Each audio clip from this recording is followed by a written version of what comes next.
This right here is a 1/4 horsepower chiller. And if I had $1 for every time someone brought up the fact that they think a 1/4 horsepower chiller is not enough to cool down a cold plunge, I'd have a lot of dollars. But in today's video, I'm gonna fully debunk all of those thoughts, and we're gonna figure out if the 1/4 horsepower chiller is the perfect chiller for the Modtub or not.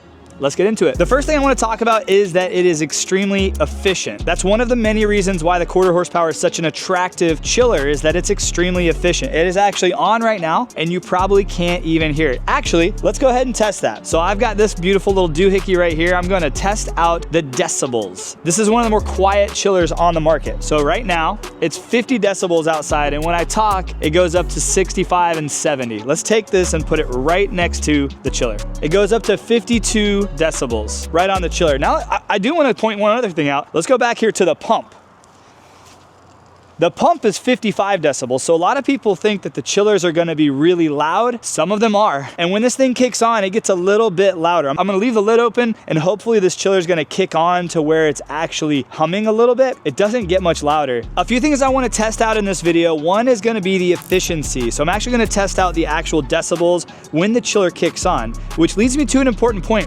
A lot of people also ask if they need to put this cold plunge on a timer. And the answer to that is absolutely not. This is one of the simplest cold plunges you could ever buy for yourself. All you have to do is set it up, which is really easy, plug it into the wall, and then forget about it.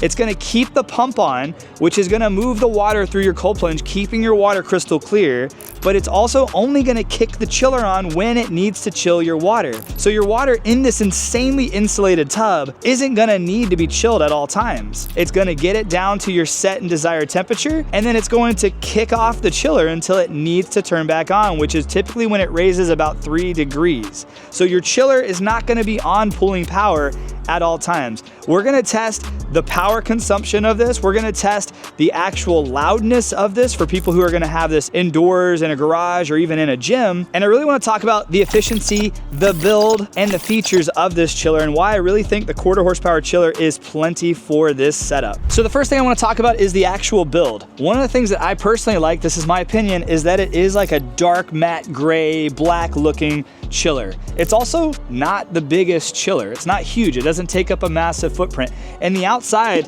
of this thing is a plastic case. All the components are inside. So a lot of people get this chiller, and yes, online it says must be used indoors. I still don't know why they haven't changed that. Active Aqua, if you guys are watching this, can you please make some changes?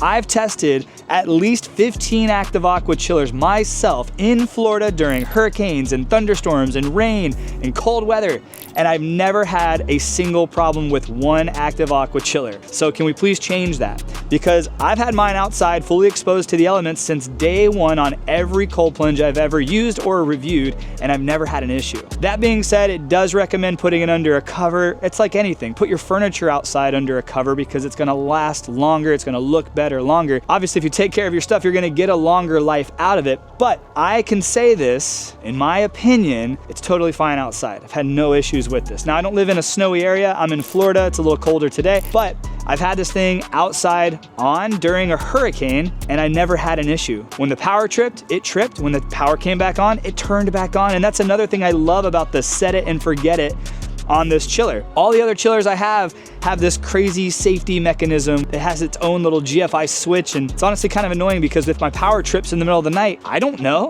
I'm sleeping.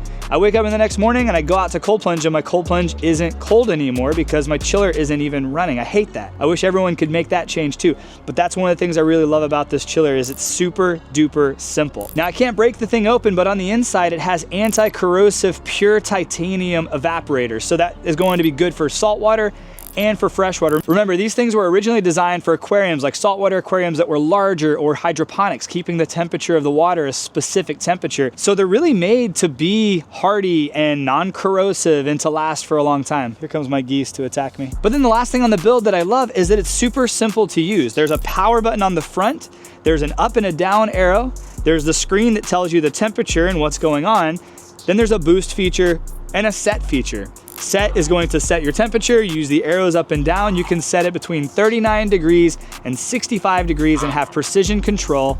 What's up, girls? You guys gonna come over here and honk while I'm recording? Goldie, you guys go honk away. Go get them. I love my geese, but they love being in the videos. Another thing to take note of is gonna be that the size of this is much smaller than most of the other chillers on the market. Now, inside this chiller, there is no pump. There's no feature inside this that is gonna move water through it. You have to have a pump, and that's why the Modtub is great, because it has a pump, it has a filter, it has optional ozone, and it's gonna move the water through your chiller, and you don't have to really put a lot of thought into it. But this chiller only weighs 49 pounds, so it's lighter than pretty much every other chiller on the market, and it's smaller. This chiller is only 12 inches wide, so small, by 18 inches deep, and from the bottom to the top, under 17 inches tall.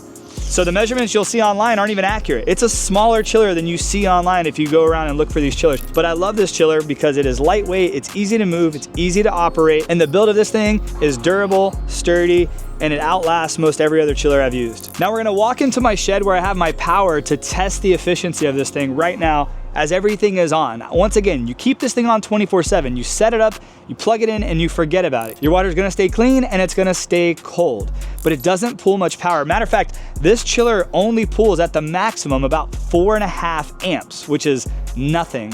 The pump itself pulls about 1 amp, and it's gonna stay on at all times. So if this thing kicks on and everything is firing, it shouldn't pull any more than 6 amps. I actually have this cold plunge, and I shouldn't say this because I don't recommend it, but whatever. I have this cold plunge and 2 other cold plunges on the same 15 amp breaker, and it's never tripped. So it doesn't pull as much power as a lot of people think, and I think that's why a lot of people ask if they should set it up on a timer so it doesn't pull a bunch of power. It's really not pulling as much power as people might think. So just keep that in mind. You're gonna keep this thing plugged in at all times. And because of its efficiency, it's quieter than most other chillers, and it's not gonna cost you a ton of money monthly to keep your water 39 degrees or anywhere between 39 and 65 degrees. So now we're gonna go take a look inside the shed. I plugged this little thing in that tells me exactly how many amps it's pulling. And it's pulling 1 amp right now. So it's on, keeping my water cold, keeping my water clean, circulating the water, and it's pulling 1 amp. I have the lid open. I hope that the water rises. It's probably not going to because of how insulated the actual tub itself is, and that's another thing to consider. The 1/4 horsepower works really, really well with the Modtub because the Modtub is extremely insulated. This tub is insanely insulated from the floor all the way to the sides, including the lid, and the lid latches down, sealing it nice and tight.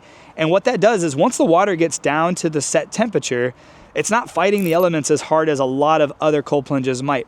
The inflatables have to fight a little bit harder. If it's non-insulated at all, like a galvanized trough, it has to fight really, really hard. So the 1/4 horsepower chiller might not be the best cold plunge for other applications, but because the Modtub uses an insanely insulated tub, the 1/4 horsepower is more than enough. I just kicked on another one of my Active Aquas, and I'm gonna test the decibels out with it running full blast, 64 to 65 until I talk. That's on full blast right now. And I mentioned it before, but the features make it super easy. I want to recap this, okay? I think I went over some stuff, but I want to make sure I recap this. If you're looking at a cold plunge and you want a very efficient, space-saving cold plunge that can get your water down to 39 degrees, the Modtub might be a really good option for you to consider. Here's why the 1/4 horsepower chiller and the Modtub tub work in unison so well. Because the tub is fully insulated. There's a lot that claim they're insulated. The inflatables claim they're insulated. They're insulated by air.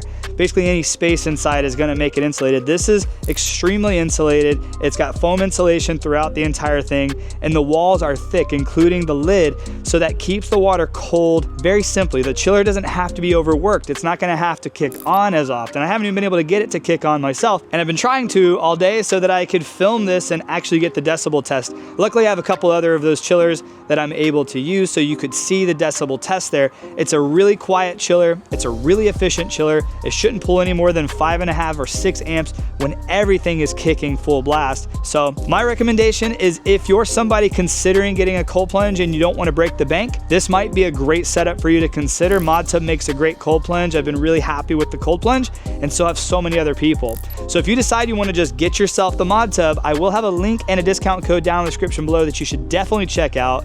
It'll save you a couple $100. It'll save you an exclusive amount of money just for watching this video. So make sure you use the discount discount code MAUS, that's MAUS, when you do purchase a Modtub. And for anybody who has any questions about how I've tested out this chiller, please feel free to ask them in the comments below. I'll reply back to any comment or reach out to me on Instagram. I love engaging and helping people make the best decisions for themselves. And that's why I want to keep making videos like this, answering your questions and giving you the resources you need to make the best decision for yourself. Look at the sun's coming out. Yes, I love it. But yes, if you had to ask me if I thought the quarter horsepower chiller was a good chiller, I would say absolutely, but it depends on what you're going to be attaching it to. If you're attaching it to the Modtub, it's a great chiller. And so there we have it, my friends. I hope I was able to answer your question. I wanted to make this video, make it a shorter video just to answer your questions super directly.